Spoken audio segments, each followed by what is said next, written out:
चैत्र मास की शुक्ल पक्ष की प्रतिपदा के दिन से सुबह 6:30 बजे से अभिजीत मुहूर्त में आरंभ हो रही है चैत्र की नवरात्रि। माता शेरावाली आ रही है। आज मैं आपको बहुत सरल तरीके से पूजा बताने वाली हूँ चैत्र नवरात्रि की, बिना कलश स्थापना, क्योंकि बहुत सी जगह चैत्र नवरात्रि में छुट्टियाँ नहीं होती हैं और कैसे तरह आप घर में बिना कम सामग्री के साथ चैत्र की नवरात्रि की पूजा कर सकते हैं। बोलो जयकारा शेरा वालिए का। एक चौकी लेंगे, चौकी के ऊपर आसन बिछाएंगे। अगर आपके पास आसन नहीं है तो फिर आप कोई भी लाल रंग का कपड़ा बिछा सकते हैं। यहाँ पर मैंने गणेश जी की स्थापना की है, आप एक गणेश जी की स्थापना कर सकते हैं। और एक आपको फोटो लगेगी माता रानी की। अगर आपके पास समय नहीं है, सामर्थ्य नहीं है, तो कृपा करके मूर्ति मत लाएं, क्योंकि मूर्ति में आपको प्राण प्रतिष्ठा करनी पड़ती। कोई भी फोटो, इससे भी छोटी फोटो से भी आप माता रानी की पूजा कर सकते हैं। चावल का एक आसन बनाएंगे, चावल का एक आसन बनाएंगे यहाँ पर, और उसके ऊपर हम गणेश जी को विराजमान करेंगे। गणेश जी को हम विराजमान करेंगे। वक्रतुंड महाकाय सूर्यकोटि समप्रभ निर्विघ्नं कुरु देव सर्वकार्येषु सर्वदा।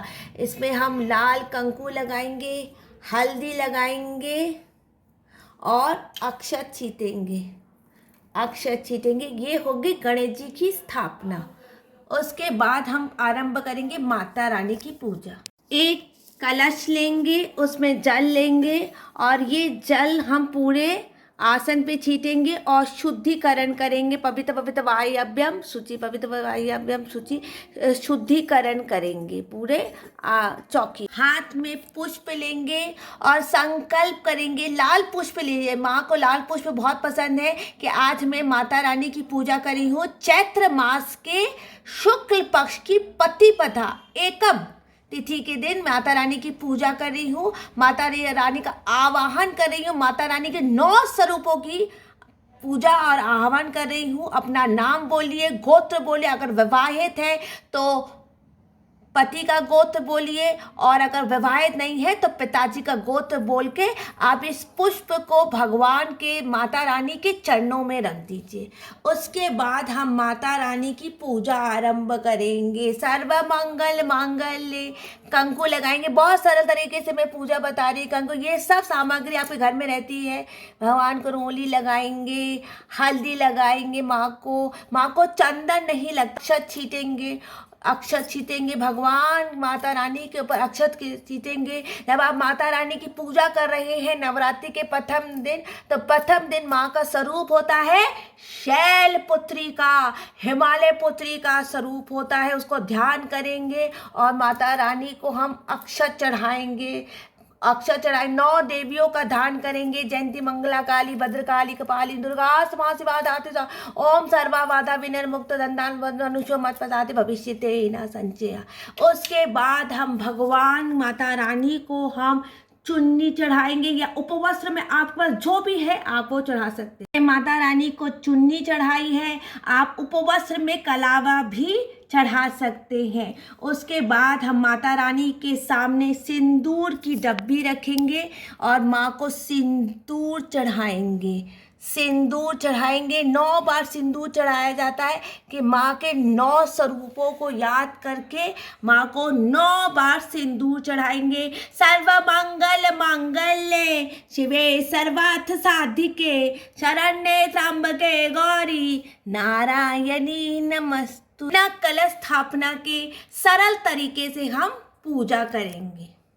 आपके सामने एक पान का पत्ता रखेंगे, उसमें हम एक पुंगी फलम, कमल गट्टा, हल्दी की गांठ और लौंग और इलायची लगेंगे। अगर आपको कमल गट्टा, कौड़ी और नहीं मिलता तो सिर्फ पुंगी फलम और लौंग और इलायची तो हर जगह मिल जाते हैं, वो आप रख सकते हैं। अगर आपको कमल गट्टा की गांठ ये सब नहीं मिलती है तो कोई बात नहीं है।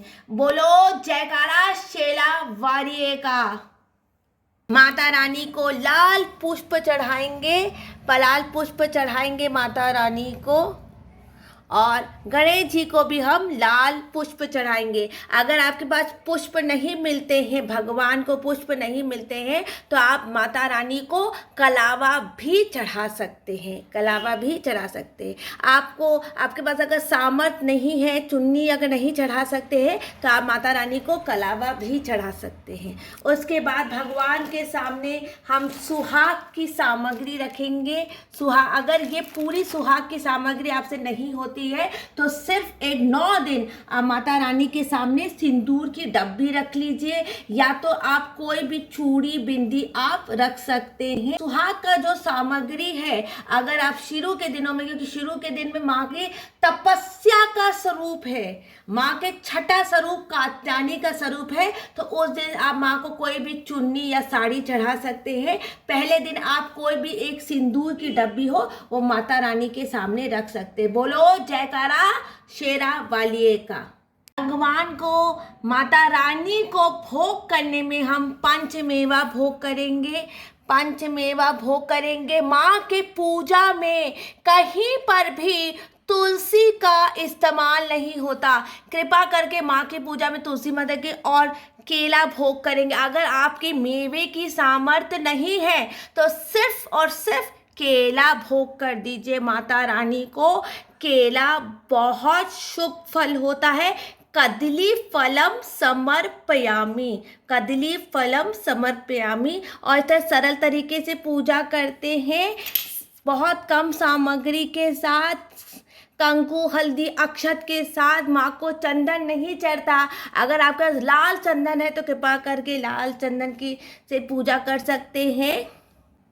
30 तारीख को आरंभ हो रही है प्रतिपदा तिथि से माता रानी के 9 स्वरूपों की पूजा। इसके बाद हम हमेशा जब भी आप माँ को भोग करें साथ में जल जरूर रखें।